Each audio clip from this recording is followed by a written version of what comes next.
What's going on, everybody? Welcome back to This Week in Esports and Gaming for the third week of July 2022. I'm your host, Mark Kai, and if you notice a different background, that's because I just moved to LA. So if any of you want to meet up, get lunch, get coffee or something like that, you know where to hit me up. Either way, let's get right into the news.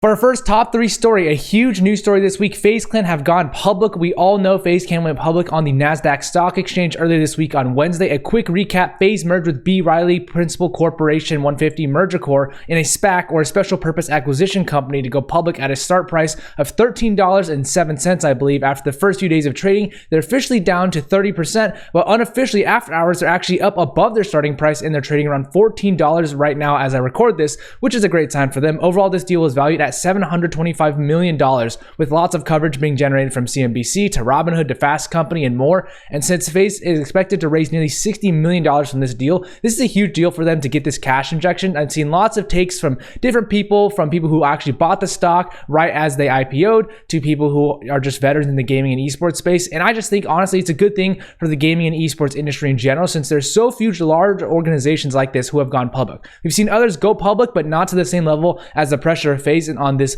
huge stock exchange like the NASDAQ. So it also legitimizes esports gaming and creators more in the eyes of the general public beyond the younger demographic, which is, I think, pretty popular for the industry. And I think it's awesome that a bunch of dudes making COD sniping videos in 2010 are now public on the NASDAQ Stock Exchange, and they have folks like Snoop Dogg and Angela Dalton on their board. So this is a huge win for the esports space in general. I'm sure people will be looking more closely at the actual stock price and performance later on, but overall, this is a big win. Trainwrecks TV has created the community care program with Rise Above the Disorder. He mentioned in April of this year that his initiative to invest in mental health care fund for his community, and this week he made that concrete with a $350,000 donation to Rise Above the Disorder, which is a charity that helps gamers with mental health. His donation equates to roughly 12,000 therapy sessions and will result in a new 24/7 Discord bot that will connect community members to mental health professionals from RAD. This means that folks who don't have insurance or can't afford therapy can be covered by RAD through the donation, and it covers folks worldwide outside the United States too. So honestly, think this is a great initiative that puts a lot of positive press on Trainwreck.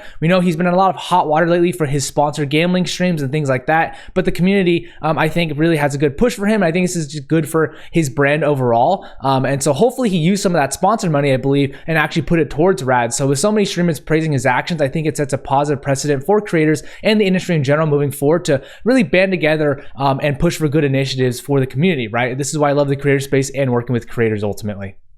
Chen has left YouTube Gaming to join 𝗠𝗿𝗶 𝗖𝗶. He was formerly the head of gaming creators at YouTube for about 7.5 years, and he will now join 𝗠𝗿𝗶 𝗖𝗶 as a partner on the gaming creator side. He previously was with Machinima doing live programming and esports before YouTube, and now he was working with Ryan Wyatt for about 7 years at YouTube Gaming, and they overlapped at Machinima as well. Lester stated that in the LinkedIn post, his mission is to serve as the best in-class bridge between gaming founders and content creators, which I think is a really worthy initiative and exactly the right thing for 𝗠𝗿𝗶 𝗖𝗶's games. This marks another top person we've seen leaving YouTube after Ryan Wyatt left earlier to join Polygon Studios. I'm not sure whether this is something with YouTube or if simply they were just both ready for new adventures, but YouTube Gaming has been doing a stellar job actually of acquiring new streamers, which was right under Lester's jurisdiction. I'm curious to see what types of companies he chooses to invest in, right, with 𝗠𝗿𝗶 𝗖𝗶, whether that's software, hardware, Web3, or even more types of things like that. Once again, congrats to you, Lester, and I hope to chat with you one day. As far as partnerships go, Riot Games partnered with HBO and AWS. For the HBO partnership, they will both see parties promote the House of Dragon, which is a prequel and sequel to Game of Thrones. Parts of the LCS broadcast will feature elements to promote the series premiere in August, and their AWS partnership with Riot Games will work together to transform the way Riot Esports content is created and distributed in the cloud using AWS's data analytics integration for esports broadcasts. Discord partnered with Microsoft to bring the voice chat functionality to Xbox Series X, S, and One consoles via the Xbox mobile app. This also allows players on PC and mobile to join a chat hosted on any of the platforms, and I think this is a really smart play for Discord as they're simply getting more and more users on their product.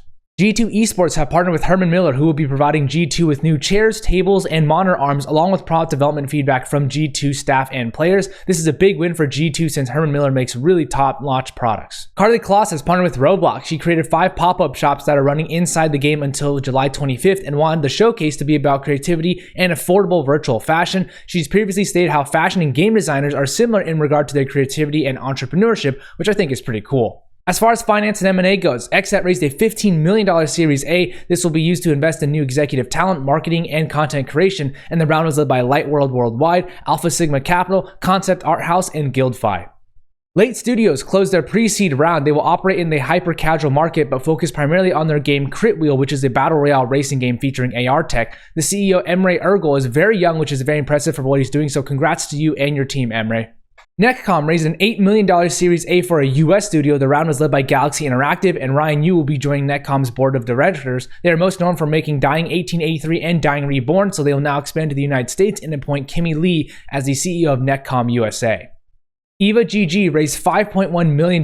They are a French company creating VR esports venues, and they raised their pre-seed round of about $2 million in 2019. They will use the funds to work on more VR venues that support immersive experiences. Optic acquired streaming engagement tool 𝗠𝗿𝗸. They invested into the company in June of 2021 in their Series A round, and now 𝗠𝗿𝗸 will be a part of the Optic brand to diversify income sources beyond competitive play for Optic. The Web3 esports platform Fitchin raised $3.5 million. The funds will be used on building out infrastructure, community, and partnerships, and they also want to onboard the first wave of esports teams that will join Fitchin via membership passes, hosted tournaments, and digital collectibles. As far as workforce changes go, Erin Joyce joins Google as the global creative lead. She will be overseeing the creative works team on the advertising side, and she was previously the creative strategy lead for Americas for Twitch for over 4 years and spent 12 years previously at Showtime doing content strategy as well. She holds a master's degree in communication innovation from Ithaca College. Max Jacobson joins Twitch as the Director of Client Strategy. He was with Home Team Sports for the past 7 years doing partnership development and sales in the sports space, so congrats to you, Max. Mike DeLaya joins Mattel as the Global Head of Digital Gaming. Mike will oversee Mattel 163, which is a joint venture between NetEase and Mattel to publish digital games on Mattel's IP. He was previously the SVP of Strategic Partnerships at Scopely and was a founder at Rogue Games in the past. Ben Green has been promoted to the Senior Community Manager of Gaming and Education at Lenovo. He's been with Lenovo for nearly 3 years now doing community management before his promotion, and he was at True Gaming in the past doing marketing, media, and community management, so he's lots of experience in the space. Jeanne Vetter has been promoted to the Head of Business Development and Partnerships for North America at Riot Games. She's been with Riot for about 3 years prior to this promotion, and she was at Fox Sports doing corporate partnerships for USC before. She was also previously a professional volleyball player and did a variety of sales and marketing roles before joining Riot. Todd List has been promoted to the Group Manager of Global Brand Marketing at PlayStation. He's been with PlayStation for about 9.5 years now, starting as an online marketing specialist, and now he's overseeing the San Diego and Santa Monica studio on MLB The Show, and as well as God of War. He holds an MBA from San Diego State University. Gary Rosenfeld joins Big Fish Games as the Head of Business Development. He has lots of experience in gaming as he was previously the SVP of Business Development at THQ and holds the SVP of Interactive Games at 20th Century Fox. He holds a JD from Loyola Law School and is responsible for the business development globally across Big Fish and Pixel United. Benjamin Shaffer joins Reach Agency as the Influencer Marketing Manager. He will now be focusing on gaming and esports campaigns with creators, and he was previously at Talent X for about 2 years as a talent manager and worked at Studio 71 in the past doing talent partnerships as well. Ben Jepson joins IM Marketing London as the Senior Partnerships Manager. He was previously with Kairos Group doing project management and various marketing and esports projects. He was also with the UK Esports Association for around a year doing marketing and worked with ESL in the past as a product manager too.